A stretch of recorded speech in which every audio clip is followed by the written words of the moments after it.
Hey everyone, welcome to our video on patterns of population change. So far we've talked about the theory of evolution, but we're going to get a little more detailed on how individual populations can change over time. When we talk about this, we want to look at a couple of different vocab words, microevolution versus macroevolution. So microevolution, just like a microscope looks at small, tiny organisms, microevolution is going to look at small scale evolution patterns or adaptations that are happening within one population. So for example, if the beetle population in Salem, Virginia changed to be able to blend in better with the leaves that exist here, that would be microevolution because it's just on a small scale of the local population in Salem. If we're talking macroevolution, we're talking large scale evolutionary patterns that happen possibly to many species. For example, mass extinction, like killing off of all the dinosaurs, affected all of them, and that was considered macroevolution because it affected many species. Let's talk a little bit more about extinction. That can cause major changes in the overall species and populations that exist on Earth. It's actually thought that more than 99% of all species that have ever lived are actually now extinct. And a lot of those extinctions have been caused by big climate change events and environmental changes like asteroids impacting, because when an asteroid impacts, that sends up dust and it blocks the sun and that cools the planet. Volcanic eruptions can also have a similar effect. Moving continents, like plate tectonics, can affect species, and sea levels rising can reduce the amount of land for organisms to live on and change populations. So, when certain organisms actually go extinct, that opens up doorways for other organisms to adapt and change and kind of take the place of those who went extinct. Now, on Earth, there have been about five big, huge mass extinctions that we currently know about. The most recent one being the KT extinction, which we believe is caused by an asteroid impact. But during each of those extinctions, lots of species went extinct and no longer existed on Earth. And the ones who did survive were able to adapt and actually grow in population, and that changed the face of life on Earth. But sometimes there are things that can cause population change without being so drastic as in mass extinction. Those things include genetic drift, gene flow, non-random mating, and mutation. Let's start with genetic drift. That's basically a random change in the allele frequency that's completely due to chance. So genetic drift could happen by the founder effect or the bottleneck effect, which we're going to talk about. But what I'm talking about here is that due to chance, only certain individuals reproduce, and that impacts the future generations of that population, therefore changing that population over time.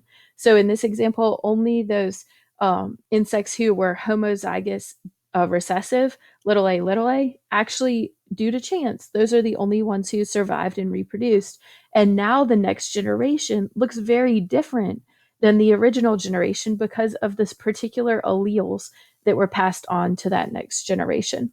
Let's talk about some actual examples of that. So, in genetic drift, we can see the founder effect, which basically happens when a small portion of a population settles down in one location that is separated from the original larger group. So, in these insects, basically what would have happened is in the original population, there are green and red bugs, but in chance events have occurred so that it happens to be that only the red ones settled in a certain new area.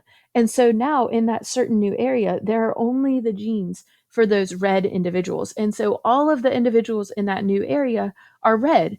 And that new population does not actually look like the original population at all because of genetic drift. Because of the founder effect, there was a random change in allele frequency. It's also happened with the German Amish people in eastern Pennsylvania. So, a lot of times, the German Amish people in eastern Pennsylvania are known for having a lot of times a sixth finger. You can see that here in this picture and this x ray. That is the result of a syndrome called Ellis Van Creveld syndrome. And here's how that happened. Originally, Amish people came to the United States from Germany, and it happened to be that those German Amish people who came to eastern Pennsylvania happened to have an unusually high number of people with Ellis Van Creveld syndrome. And that community had children within the community, and because there were an unusually high number of adults with Ellis Van Creveld syndrome in that original population, they passed on those genes for Ellis Van Creveld syndrome, and a lot of the offspring had six fingers. And then in the next generation, a lot of those offspring had six fingers, and kept going on and on and on like that. And now that population of German Amish people in eastern Pennsylvania are known for having six fingers, because it just so happened that in the group of people who left Germany and came to eastern Pennsylvania a long time ago, there was an unusually high number of people with Ellis Van Creveld syndrome. Genetic drift can happen due to the founder effect of a certain group moving to a new location where nobody else um, of their type exists, and that they're not breeding with other groups. But it can also happen due to bottleneck experience. And sometimes, unfortunately, bottlenecks are caused by humans. But let's talk about that. Bottleneck effect happens when the population declines to a very small number and then rebounds. So in this marble example, only some of the marbles get dumped to become the next generation. And it just so happens that none of the red ones get dumped out. And so in the next generation, there are no red marbles to be seen. They've lost those alleles. They've lost that genetic variation because of random chance of who survived and continued on after the bottleneck happened. That happened, unfortunately, to northern elephant seals because human populations decided that they were a good source of meat and blubber and use it for many different things. So we overhunted them in the 1800s, down to the point where there were only 20 northern elephant seals left. And fortunately, their population has rebounded to about 30,000 seals. But the unfortunate thing is, just like here, where the red marbles were eliminated, certain traits in those northern elephant seals were eliminated because of the way that we hunted them. And so those traits can't be brought back in, and their population is now completely different than it was in the 1800s, about 200 years ago. So even though their population is back booming 30,000 seals, the population has changed and the genes are different. That hunting did not happen to the southern elephant seals, and they still have variation. And the difference was that the northern ones were hunted into this bottleneck situation where there were very few left. Gene flow can also cause changes in the allele frequencies and the appearance of populations. Gene flow is basically going to occur when there's migration in or out of a certain area. Immigration in is immigration with an I, and immigration out is immigration with an E. But the random movement of individuals into certain other population areas can actually increase variation and reduce differences between those two populations. So for example, when these tan colored deer from the west have found a mountain pass to move into the east, they've ended up increasing the variation or the number of different alleles in the east. And they've reduced the differences between the two populations because now there are actually some tan ones in the eastern deer population. So, immigration moving in or out can increase genetic variation in populations and reduce differences between two populations. Another thing that can impact the frequency of certain alleles in the population of any animal or plant or other living thing is that mating is almost always not random. So, take even humans, for example. We tend to date people who live in our communities and who we find attractive. And that's actually true of most living things. So think of these birds. This female bird probably picked this male bird because he has a large red chest, and that was attractive to her. He had a superior physical ability. And she picked that male over any other male that was around. So, was that random mating? No, it was non random mating.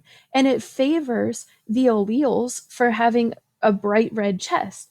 And eventually, over many generations, if that bright red chest is selected for, and let's say that was a dominant trait, and those dominant genes keep getting passed down over generation and generation and generation, it's going to end up being that more individuals in that population are homozygous dominant for that trait of bright red feathers. So this non-random mating favors homozygous individuals and sometimes can end up eliminating some of the recessive genes.